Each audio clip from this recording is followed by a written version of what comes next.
Okay, so your next technique on the orange sheet is crossing Talon. Crossing Talon is a wrist grab, and that takes place across the body. So the opponent is actually doing something interesting. They're actually crossing out their own width, so they're canceling their own width by crossing their body. When you're practicing this technique, I don't want you to give your partner the wrist that they're supposed to grab, because what are you doing? You're breaking that rule. You're crossing your center line. You're canceling your own width. So you let your partner or the aggressor, or the person acting as the aggressor, cross their own width by grabbing across the body. And that's where the lesson comes into play. So as the person takes their right hand and tries to grab your right wrist, you're going to, as it's being pulled, grab the hand back. Okay? I don't want to attempt this technique without placing my left hand on top of the opponent's or the aggressor's hand that's trying to grab the wrist. That gives me that brief moment in time of control. So I grab the hand back by placing my left hand on top of the opponent's hand. I'm going to allow my right hand to roll and grab back at the wrist, and simultaneously with my left leg stepping to 1 o'clock, I'm going to allow my left elbow to catch right above the opponent, the aggressor's elbow joint. Okay, and that's that little switch, that little button there, that if we hit it, like I was explaining in Grasp of Death in the earlier videos, if we hit that little button there, it should trick the elbow for that brief moment in time to kind of lock out. So the opponent would potentially straighten their elbow, which would lend to and benefit to my next move.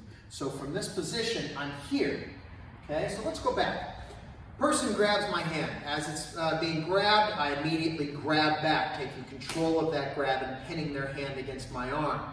I then take my left leg stepping to 1 o'clock, and I then take my right hand, circling it around to do a grab back along the wrist. I take the elbow of my left arm and I plant it behind their elbow during this action. Immediately as I settle into my stance, I'm going to then create a perpendicular intersection with my left forearm against my aggressor's right arm above the elbow. Now I have that little hyperextension or break. From that position, I will then load my right arm up, going inward, and then driving my elbow into the temple, jaw, or mastoid process of my opponent, who should be down head right about there, target right about there.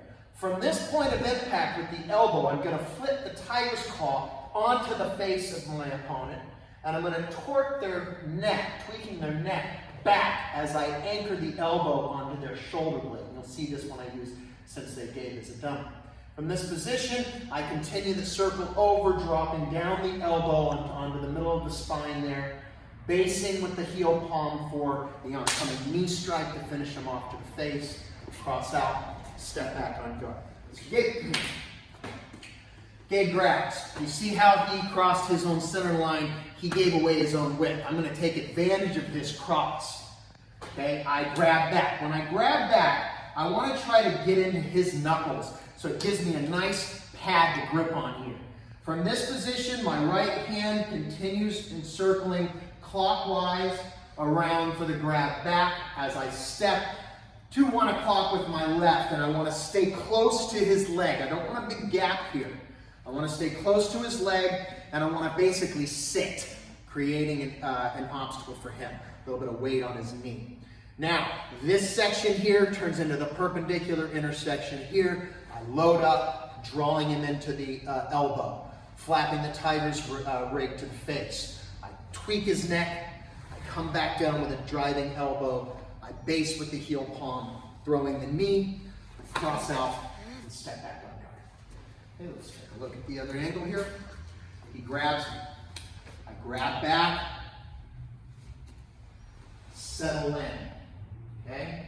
From here, elbow, tiger, rip and tear, downward elbow. Notice the distance between, no gap between my leg and his leg. A gap can provoke a sweep from him. I want to stay in control. I want to sit on him. Basically, sit on that leg. Okay? So tiger, downward elbow, knee to the face, and cross out, and I step back. Okay? Sir? So that's crossing Talon.